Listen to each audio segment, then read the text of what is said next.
ऋषियों के समझाने तथा मेरु आदि के कहने से पत्नी सहित हिमवान का शिव के साथ अपनी पुत्री के विवाह का निश्चय करना तथा सप्त ऋषियों का शिव के पास जा उन्हें सब बात बताकर अपने धाम को जाना। ब्रह्मा जी कहते, नारद, तदनंतर वशिष्ठ ने प्राचीन काल में राजा अनरण्य के द्वारा अपनी कन्या पद्या का पिप्लादक के साथ विवाह करने की तथा धर्म के वरदान से पिप्लादक के तरुण अवस्था रूप गुण सदा स्थिर रहने वाले यौवन, कुबेर और इंद्र से भी बढ़कर धन, ऐश्वर्य, भक्ति, सिद्धि एवं समता प्राप्त करने की तथा पद्या के स्थिर यौवन गुणवान यौवन सौभाग्य संपत्ति एवं भर्ता के द्वारा परम गुणवान 10 पुत्रों के प्राप्त करने की कथा सुनाकर कहा, शैलेंद्र, तुम मेरे कथन के सार तत्व को समझकर अपनी पुत्री पार्वती का हाथ महादेव जी के हाथ में दे दो और मेना सहित तुम्हारे मन में जो कुरोष है उसे त्याग दो। आज से 1 सप्ताह व्यतीत होने पर अत्यंत शुभ और दुर्लभ मुहूर्त आने वाला है। उस समय चंद्रमा लग्न के स्वामी होकर अपने पुत्र बुध के साथ लग्न में ही स्थित होंगे। उनका रोहिणी नक्षत्र के साथ योग होगा। चंद्रमा और तारे शुद्ध होंगे। मार्गशीर्ष मास के अंतर्गत संपूर्ण दोषों से रहित सोमवार को जब कि लग्न पर संपूर्ण शुभ ग्रहों की दृष्टि होगी, पाप ग्रहों की दृष्टि नहीं होगी तथा बृहस्पति ऐसे स्थान पर स्थित होगा जहां से वे उत्तम संतान और पति का सौभाग्य देने में समर्थ होंगे। ऐसा मुहूर्त में तुम अपनी कन्या का मूल प्रकृति ईश्वरी जगदम्बा पार्वती को जगत पिता भगवान शिव के हाथ में देकर कृतार्थ हो जाओ। ऐसा कहकर ज्ञान श्रोमणी मुनिवर वशिष्ठ नाना प्रकार की लीला करने वाले भगवान शिव का स्मरण करके चुप हो गए। वशिष्ठ जी की बात सुनकर सेवकों और पत्नी सहित गिरिराज हिमालय बड़े विस्मित हुए और दूसरे पर्वतों से बोले। हिमालय ने कहा, गिरिराज, मेरु, शंगा, गंधमादन, मंदराचल, मैनाक और विंध्याचल आदि पर्वतशरों, आप सब लोग मेरी बात सुने। वशिष्ठ जी ऐसी बात कह रहे हैं, अब मुझे क्या करना चाहिए, इस बात का विचार करना है। आप लोग अपने मन से सब बातों का निर्णय करके जैसा ठीक समझें वैसा करें। हिमाचल की यह बात सुनकर सुमेरु आदि पर्वत भली भांति निर्णय करके उनसे प्रसन्नता पूर्वक बोले। पर्वतों ने कहा, महाभाग, इस समय विचार करने से क्या लाभ, जैसा ऋषि लोग कहते हैं उसके अनुसार ही कार्य करना चाहिए।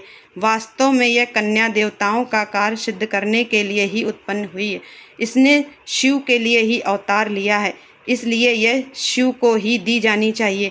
यदि इसने रुद्रदेव की आराधना की है और रुद्र ने आकर इसके साथ वार्तालाप किया है तो इसका विवाह उन्हीं के साथ होना चाहिए। ब्रह्मा जी कहते, नारद, उन मेरु आदि पर्वतों की यह बात सुनकर हिमाचल बड़े प्रसन्न हुए और गिरजा भी मन ही मन हंसने लगी। अरुंधति ने भी अनेक कारण बताकर, नाना प्रकार की बातें सुनाकर और विविध प्रकार के इतिहासों का वर्णन करके मेना देवी को समझाया। तब शैल पत्नी मेनका सब कुछ समझ गई और प्रसन्नचित्त हो उन्होंने मुनियों को, अरुंधति जी को और हिमाचल को भी भोजन कराकर स्वयं भोजन किया। तदनंतर ज्ञानी गिरिश्रेष्ठ हिमाचल ने उन मुनियों की भली भांति सेवा की। उनका मन प्रसन्न और सारा भ्रम दूर हो गया था। उन्होंने हाथ जोड़ प्रसन्नता पूर्वक उन महर्षियों से कहा। हिमालय बोले, महाभाग सप्त ऋषियों, आप लोग मेरी बात सुने। मेरा सारा संदेह दूर हो गया। मैंने शिव पार्वती के चरित्र सुन लिए। अब मेरा शरीर, मेरी पत्नी मेना, मेरे पुत्र पुत्री, रिद्धि सिद्धि तथा अन्य सारी वस्तुएं भगवान शिव की ही हैं, दूसरे किसी की नहीं। ब्रह्मा जी कहते, नारद, ऐसा कहकर हिमाचल ने अपनी पुत्री की ओर आदर पूर्वक देखा और उसे वस्त्राभूषणों से विभूषित करके ऋषियों की गोद में बिठा दिया। तत्पश्चात वे शैलराज पुनः प्रसन्न हो उन ऋषियों से बोले, यह भगवान रुद्र का भाग है। इसे मैं उन्हीं को दूंगा, ऐसा निश्चय कर लिया।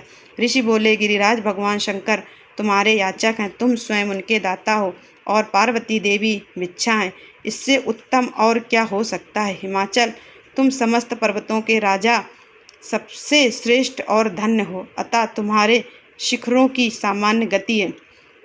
तुम्हारे सभी शिखर सामान्य रूप से पवित्र एवं श्रेष्ठ हैं।